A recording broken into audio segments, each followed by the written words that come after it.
Thank you very much, Jacques, and thank you very much to Cheetah Medical, the organizer of this session, for that kind invitation. And I first disclose that I collaborate with the following companies, including Cheetah Medical.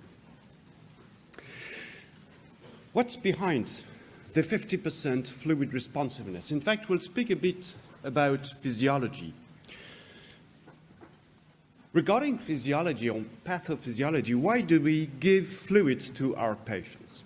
In fact, if we schematize the cardiovascular circuit in this way, it's obvious that if we give fluid to our patients, it is in fact to increase the central blood volume in the venous reservoir.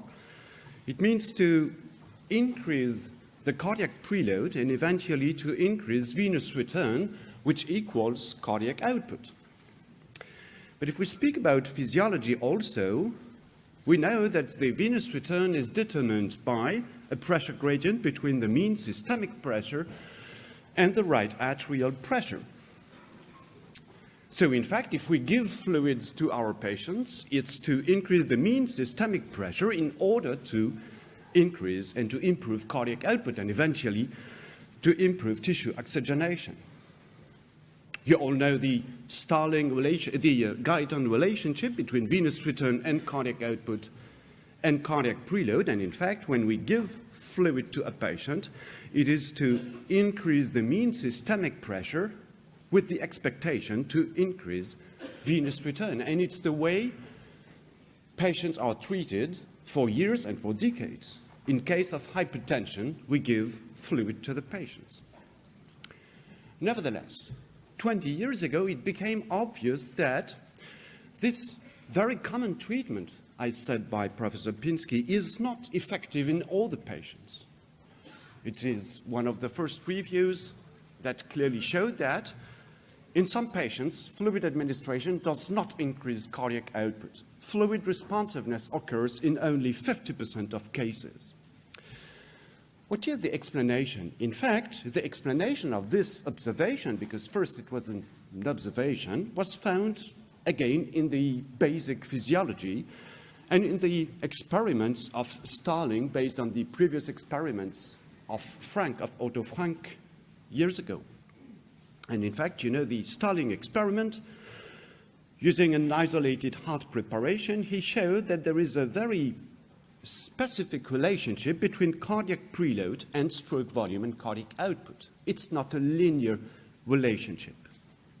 And in fact, he showed that this relationship explains why for some patients there is a zone of preload dependence, meaning some patients who are preload dependent where increasing the mean systemic pressure leads to an increase in cardiac output. And also, there are some preload unresponsive patients where the same increase in mean systemic pressure leads to no effect on cardiac output. In fact, what's the intrinsic, intimate mechanism regarding venous return? What happens in these patients who receive fluid with an increase in the mean systemic pressure but no effect on cardiac output? It's something we investigated in this study where in patients, we investigated the venous return curve by using a method I won't detail, which is a very clever method that has been described by our moderator, Professor Pinsky, using respiratory holds and heart-lung interactions. Anyway, we were able in these patients to reconstruct the venous return curve. And we separated patients between responders and non-responders to fluid administration. It was interesting to observe that the mean systemic pressure increased both in responders and non-responders to the same extent. So what was the difference between these two kinds of patients? In fact, the difference came from the response in terms of central venous pressure. In patients who responded to fluid administration, the increase in the mean systemic pressure was accompanied by an increase of CVP, but of lesser extent. It means that fluid administration in these patients led to an increase in the mean systemic pressure, but the increase in the right atrial pressure was less, such that the pressure gradient of venous return increased. And that's why cardiac output eventually increased. While in prelude unresponsive patients, the increase in the mean systemic pressure was accompanied by a similar increase in central venous pressure. The increase in the mean systemic pressure was compensated by a similar increase in the central venous pressure and right atrial pressure. The pressure gradient didn't change. So you see how exploring, in fact, this pathophysiology at the bedside allows us to better understand why fluid is sometimes effective and sometimes ineffective. Anyway, this is reality, and we have to do with at the bedside. All patients do not respond to fluid administration. And that's why the next logical question that emerged was to know how to predict fluid responsiveness in our patients. And it's the start point of, all a series of studies predicting fluid responsiveness, one of the first being this one, conducted by Frédéric Michard, Jean-Louis Teboul, and Professor Michael Pinsky in 2000, showing how using Hartling interactions it's possible to predict fluid responsiveness. And after it was in 2000, but in the next years, many studies have been published on this topic. And if you look at the PubMed results, for instance, when you use fluid responsiveness in the search box, you see there is a lot of studies that have been published. Okay, but was it just for the fun of publication, or was it something that was really important? And I think that these studies are very important for clinical practice. Why? Because the problem is that if patients do not respond to fluid administration, it is clear that cardiac output does not increase, but what increases is the fluid balance. And it is the tissue edema, and it is the lung edema that increases. And in the same time, it became more and more evident that a positive fluid balance, a positive cumulative fluid balance, was a very poor predictor of prognosis in many kinds of patients, including ARDS patients, septic patients, patients with AKI, etc. One of the first strong evidence came from this study by Professor Vincent that I often quote, because it was the first one that really showed that in a large proportion, in a large population of patients, in the sub-cohort, you see that the cumulative fluid balance was an independent predictor of mortality. The more you give fluid to these patients, the more they die, septic patients. And then further studies have been published in the next years. Just to quote some recent studies, this one by the ICON investigators, you see that, again, in a large population of patients, the mortality was the highest in the patients with the highest quartile of fluid administration. And in these patients, you see the risk that was associated with a high cumulative fluid balance and how mortality was multiplied in these patients. Another observational study is interesting. It's this study that's been published last year in intensive care medicine from a large database in the US. Again, a large number of patients. And you see how hospital mortality is directly related to the fluid received by the patients here at day one. A large amount of evidence that giving too much fluids to these patients is deleterious, and so the logical commitment to give less fluids, and of course to give fluids only if they will be effective and if you are pretty sure that they will be effective. Then how do we do? How do we do in this patient with circulatory failure that we should give fluid? We can draw today a very simple algorithm. The first question, and let's be reasonable when we speak about fluid responsiveness prediction, is to know whether the patient has obvious fluid losses, hemorrhage, or if we are at the very early phase of sepsis, for instance, we know that hypovolemia is obvious and that fluid responsiveness is certain. In this patient, there is no time for predicting fluid responsiveness. The patient must receive fluid immediately. But in the other cases, in the other numerous cases, we know that these are in these patients that fluid administration is constantly effective. And in such patients, we should try to predict fluid responsiveness. And many tests have been developed for this purpose. Let's make a short review of these cases, of their drawbacks and advantages. Since in this talk we speak about physiology and the Frank-Starling physiology, it's interesting to see that in fact all these tests assess the Frank-Starling curve at the bedside in a different way. Change cardiac preload, observe the response in terms of cardiac output, and you will know whether your patient is preload dependent or not. The most obvious way to test fluid responsiveness is to perform a fluid challenge. It means that you give fluid to your patient. If cardiac output increases, then you go on with fluid administration, and so on until the last bolus that will not increase cardiac output anymore, and then you know that you should stop fluid administration. And obviously, it is a very easy way and a very effective way to test fluid responsiveness. It's easy to perform. Note that it requires that you measure directly cardiac output. It's not reliable if you look only at blood pressure.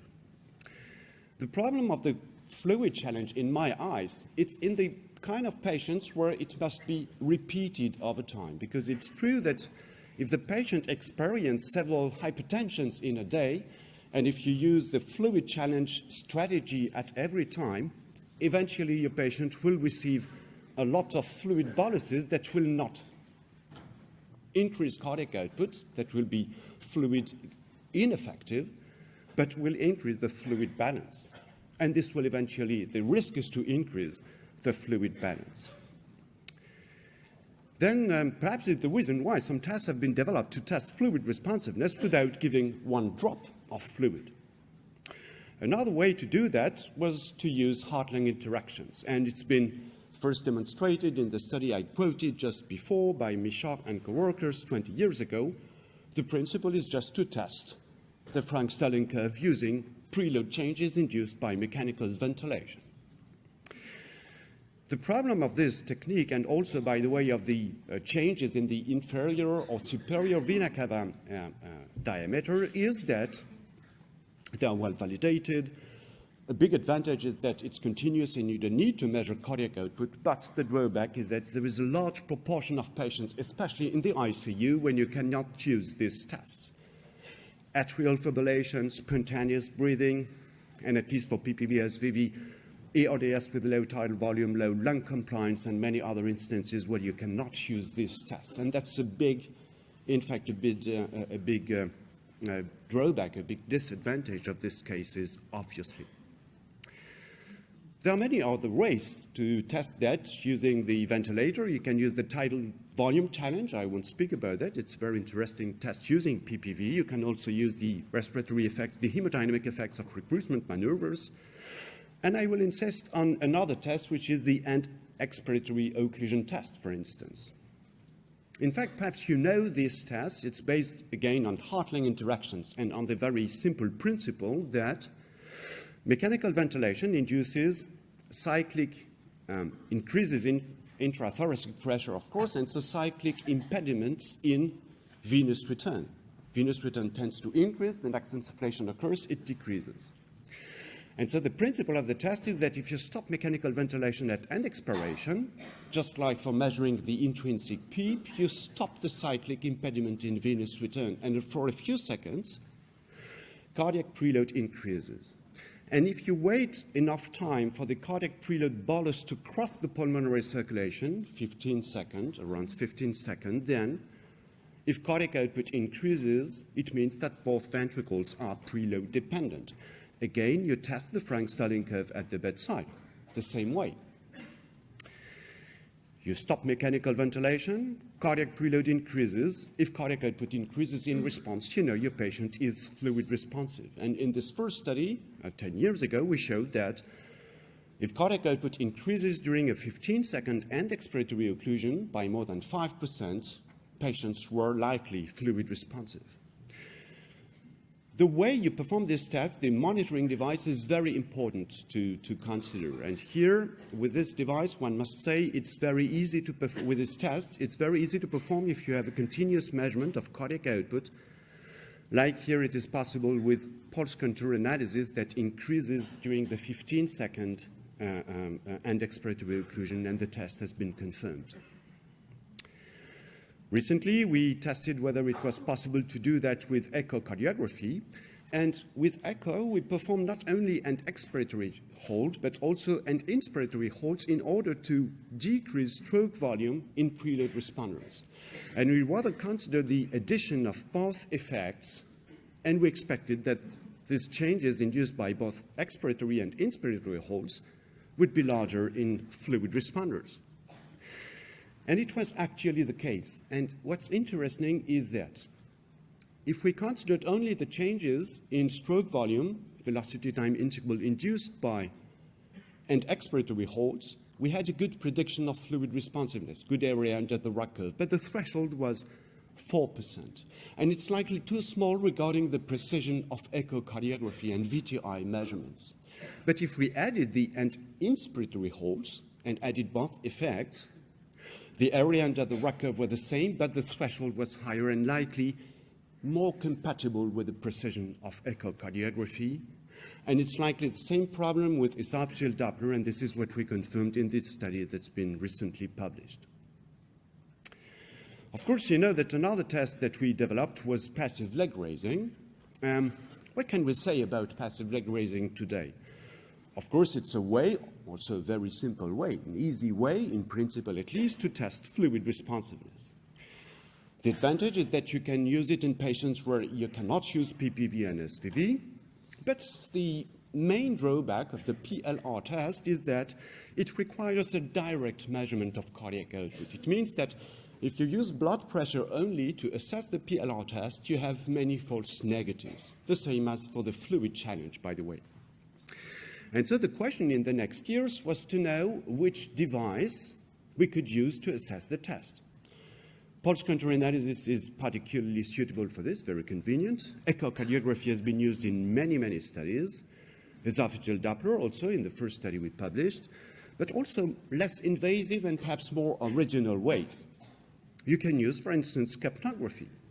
Capnography is interesting because you know that in patients with stable mechanical ventilation, all the changes in cardiac output are reflected by changes in this untitled CO2. And in this study years ago now with Jean-Louis Teboul, we showed that, look, in this patient, for instance, volume expansion increased cardiac output and increased cardiac output during passive leg raising as well. And ETCO2 reflected these changes in cardiac output, a totally invasive way to test fluid responsiveness with a good area under the RAC curve, a study that have been confirmed by other authors later. The patient must be very stably ventilated, but you see something original and non-invasive to assess the effects of the test. The question is, since we are in a cheetah medical session, to know whether the bioreactance device, the NICOM device, and now the Starling device, which is the new version, can test fluid responsiveness through passive leg raising. And here I think there are some interesting results. Years ago, we published this first study. In our hands, the device, the NICOM device, was not very reliable to assess the effects of passive leg raising. And you see that the area under the RAC curve was not good. But in fact, we understood why. The reason why is that the averaging time of the NICOM device was 30 seconds, so quite long time. And since we performed passive leg raising tests of 1 minute, this long averaging time totally smoothened the changes in cardiac output induced by passive leg raising. And the Cheetah company developed a new device with a shorter duration for averaging cardiac output, which is only 8 seconds. And it's the new Starling SV device. And when we reperformed this study last year, we showed that actually the prediction of fluid responsiveness with the Starling device during passive leg raising was much better. And in fact, again, it's easy to understand. Given the short duration of the effects of passive leg raising, a 30 seconds averaging time was too long to assess the short-term changes in cardiac output, while if they reduce the averaging time of cardiac output monitoring, then you see that it was much better to assess the rapid and the acute changes in cardiac output. By the way, it shows how all these devices are not perfect but can improve progressively. So likely it is possible to use it today to assess the effects of passive leg raising with a new version of the device. At least this is what I think.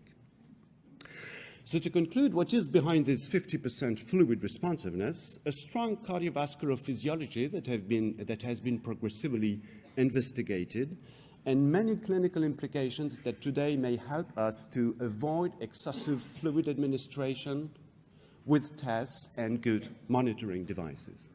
Thank you very much for your attention.